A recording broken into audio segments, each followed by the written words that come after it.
मैं Madhu Chaudhary, associate professor in government Lohia college Churu. Genetics के व्याख्यानों की श्रृंखला में हम आज गुणसूत्रों में संख्यात्मक परिवर्तन यानी हेट्रोप्लॉइडी का सेकेंड पार्ट यूप्लॉइडी करेंगे। हम पूर्व में देख चुके हैं कि जो हेट्रोप्लॉइडी है उसको दो भागों में विभाजित किया जाता है, एन्यूप्लॉइडी और यूप्लॉइडी। और पूर्व के व्याख्यान में हमने एन्यूप्लॉइडी पर चर्चा की। आज हम यूप्लॉइडी पर चर्चा करेंगे। तो यूप्लॉइडी को तीन प्रकारों में वर्गीकृत किया जाता है, मोनोप्लॉइडी, हैप्लॉइडी, सेकेंड डिप्लॉइडी और पॉलीप्लॉइडी।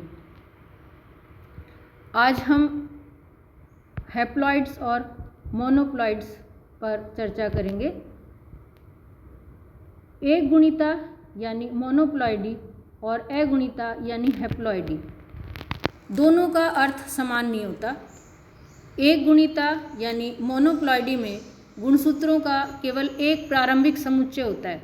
जैसे कि जौ में अगर हम देखें तो n = x = 7, मक्की में अगर देखें तो n = x = 10। यहाँ पर जो 10 नंबर और 7 नंबर है ये मोनोप्लॉइडी है इन दोनों स्पीसीज़ के लिए।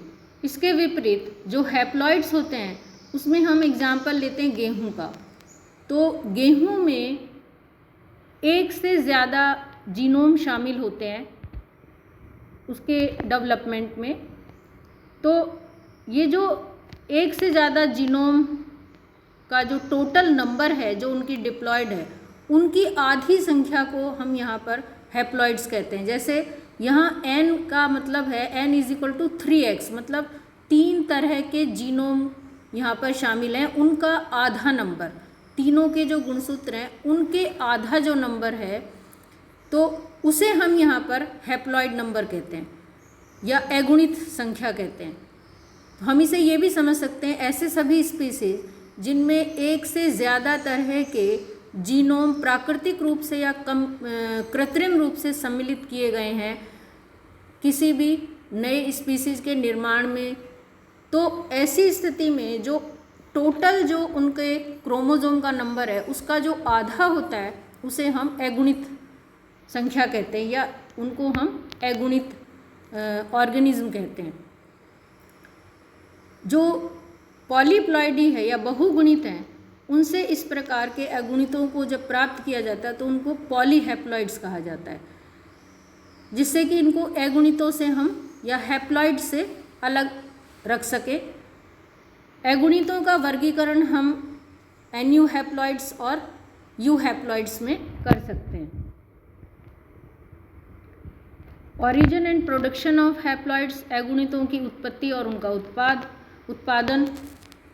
तो जो हाइमेनोप्टेरा के जो कीट हैं जिनको वाष्प और बीज जिसमें आते हैं, मधुमक्खी और जो वाष्प है अलग अलग तरह के, उनमें जो पार्थेनोजेनेसिस होता है उसके द्वारा इनकी उत्पत्ति होती है।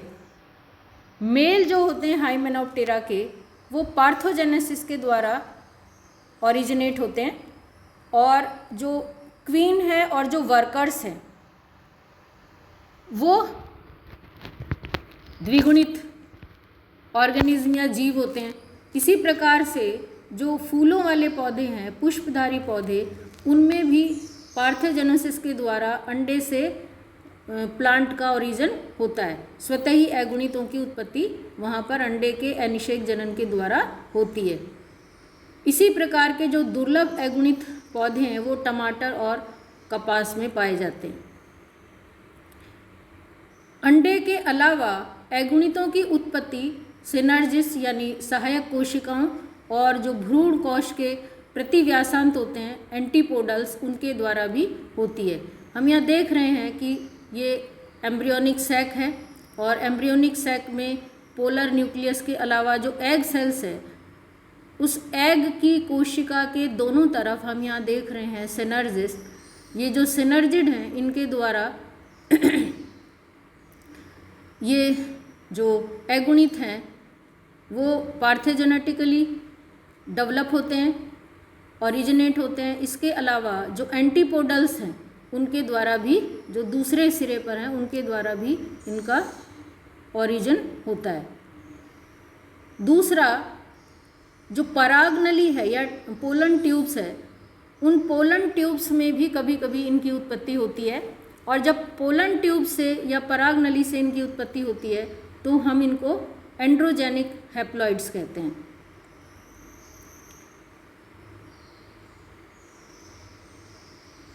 देन अगुणितों का उत्पादन, उनका प्रोडक्शन कैसे होता है? तो प्राकृतिक रूप से जैसे हमने देखा कि एनिषेक जनन या पार्थोजेनेसिस के द्वारा इनका उत्पादन होता है, उसी प्रकार से कृत्रिम रूप से भी हम इनका उत्पादन अब हमने संभव बनाया या कर सकते हैं, जिसमें हम यूज़ करते हैं एक्सरेज को और डिलेड पॉलिनेशन, टेम्परेचर शॉक्स के द्वारा, और पौधे से प्राप्त एक रासायनिक पदार्थ है कॉल्चिसिन, तो कॉल्चिसिन ट्रीटमेंट के द्वारा हम इन्हें प्राप्त कर सकते हैं। इसके अलावा जो डिस्टेंट हाइब्रिडाइजेशन है, दूरस्थ संकरण जिसको कहा जाता है, उसके द्वारा भी हम इनको प्राप्त कर सकते हैं।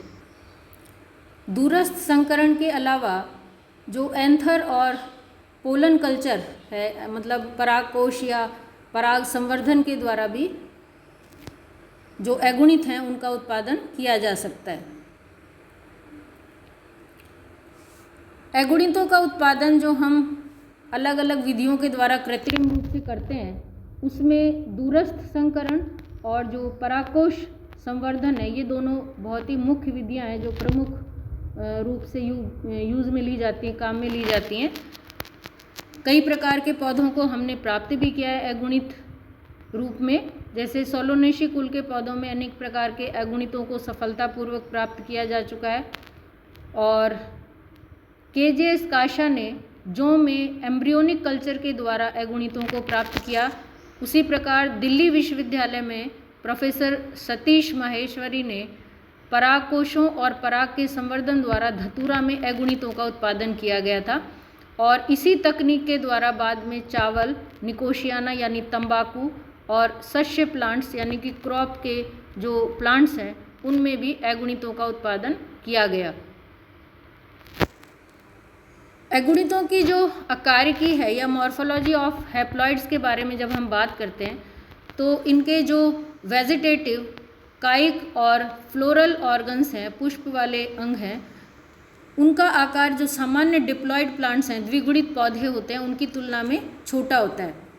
रेयरली कभी कभी ऐसा होता है कि जो अगुणित पौधे हैं उनका आकार भी द्विगुणित पौधों के समान होता है, पर ऐसा बहुत कम पाया जाता है।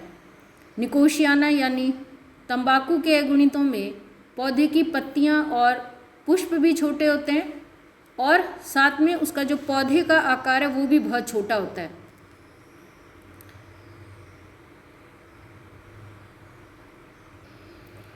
यह भी देखा गया है कि अगुणितों में बीज और जो स्टोमेटा यानी रंध्र होते हैं उनका आकार भी जो द्विगुणित पौधे हैं उनकी तुलना में छोटा होता है। इसके अलावा अगुणितों का जो केंद्रक का आयतन है वो भी द्विगुणितों के केंद्रक की आयतन की तुलना में लगभग आधा होता है। तो हमने संपूर्ण रूप से ये देखा कि जो द्विगुणित पौधे हैं उनका आकार अगुणितों की तुलना में बड़ा होता है, और इसी प्रकार से अगर हम ये देखें कि द्विगुणित जो पौधे हैं उनकी तुलना में अगुणित पौधों के सभी अंगों का आकार, उनके वेजिटेटिव ऑर्गन्स हों और उनके फ्लोरल ऑर्गन्स हों, चाहे उसमें हम स्टोमेटा को, उनके सीड्स को, सबको शामिल करते हैं, कि वो सब साइज में छोटे होते हैं, और होल प्लांट, पूरा पौधा भी तुलनात्मक रूप से द्विगुणितों की तुलना में काफ़ी छोटा होता है। साइटोलॉजी ऑफ हैप्लॉइड्स, तो जैसा हम देख चुके हैं कि जो हैप्लॉइड्स हैं उसमें गुणसूत्रों की संख्या आधी होती है, तो आधी संख्या होने के कारण उसमें क्योंकि नॉन होमोलोगस या असमजात गुणसूत्री होते हैं, तो जो केंद्रक का आकार है वो तो छोटा होता ही है। इसके अलावा जब मेटाफेज प्लेट पर अर्धसूत्री विभाजन में यानी मियोसिस फर्स्ट में जब उनको मेटाफेज प्लेट पर वो व्यवस्थित होते हैं, तो क्योंकि वो अयुग्मों के रूप में पाए जाते हैं, इसी के कारण एनाफेज फर्स्ट में वो इधर उधर बिखरे रहते हैं, और जब उनसे युग्मकों का निर्माण होता है तो उसमें उनकी संख्या अनियमित होती है।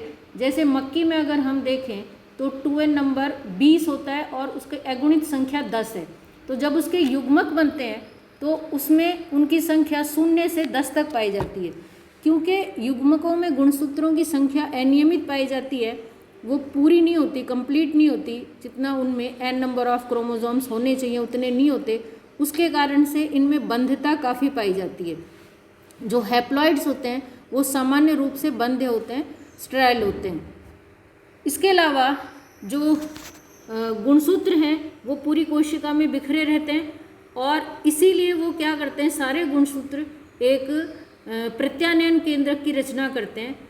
तो हम ये मानते हैं कि अगुणित जो कोशिका है वो अर्धसूत्री विभाजन में के बाद जो उसमें संख्या है हैप्लॉइड क्रोमोसोम की अनियमित संख्या है, वो प्रत्यानयन केंद्रक की निर्माण के पश्चात एक अगुणित पूर्ण अगुणित समुच्चय वाले युग्मक का निर्माण करती है।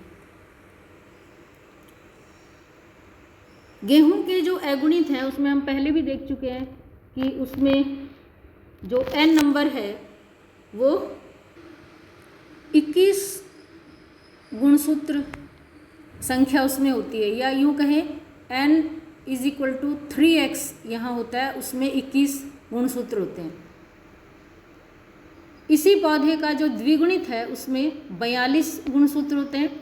तो उसके परागण के द्वारा जो ईयर सीयर्स है, जो हमने पहले बात करी कि जितनी भी जो प्लॉइडीज़ हैं, हेट्रोप्लॉइडी के ऊपर बहुत काम किया ईयर सीयर्स ने, तो जो गेहूं के अगुणित और द्विगुणित पौधे हैं उनके संकरण से उसने एक न्यूनसूत्री या मोनोसोमिक्स का उत्पादन किया, और ये अगुणितों का एक बहुत ही अच्छा उपयोगिता का उदाहरण है, उनको हम कैसे उपयोग में ले सकते हैं। फिर हम बात करते हैं यूजेज ऑफ हैप्लॉइड्स की। तो कॉल्चिसिन के उपचार के द्वारा पहले अगुणितों का उत्पादन किया जाता है, और उनकी संख्या को दुगना करके जो हमें प्राप्त होते हैं वो शुद्ध लक्षणों वाले द्विगुणित होते हैं उनमें, क्योंकि वो उस अगुणित से हमने कृत्रिम रूप से उनको द्विगुणित किया होता है, तो वहाँ पर जो जीन हैं वो बिल्कुल सिमिलर होते हैं, होमोजाइगस कंडीशन में होते हैं। तो हम यूँ कहते हैं कि शुद्ध हमें द्विगुणित प्राप्त होते हैं इनके द्वारा। तो ये एक इनका बहुत अच्छा उपयोग है। ये जो हम द्विगुणित होमोजाइगस रूप में प्राप्त करते हैं, ये सैद्धांतिक संभावना जो है ये बहुत ही आकर्षक है, लेकिन इसका अभी बहुत ज़्यादा उपयोग नहीं हुआ है। प्रयोगात्मक सामग्री के उत्पादन के रूप में इसका उपयोग होता है, और टमाटर की जो मार्गलोब स्पीसीज है, किस्म है, उसका व्यापारिक उत्पादन इस विधि के द्वारा किया जाता है। तो हमने देखा कि हैप्लॉइड्स और मोनोप्लॉइड्स में क्या फ़र्क है, हैप्लॉइड्स का क्या उपयोग हम कर सकते हैं, और जो हैप्लॉइड प्लांट या जीव हैं उनमें क्या लक्षण होते हैं मॉर्फोलॉजिकली, अगर हम देखें तो हम उनके साइज़ में क्या अंतर पाते हैं। अपने नेक्स्ट वीडियो में हम पॉलीप्लॉइड्स और डिप्लॉइड्स पर चर्चा करेंगे। धन्यवाद।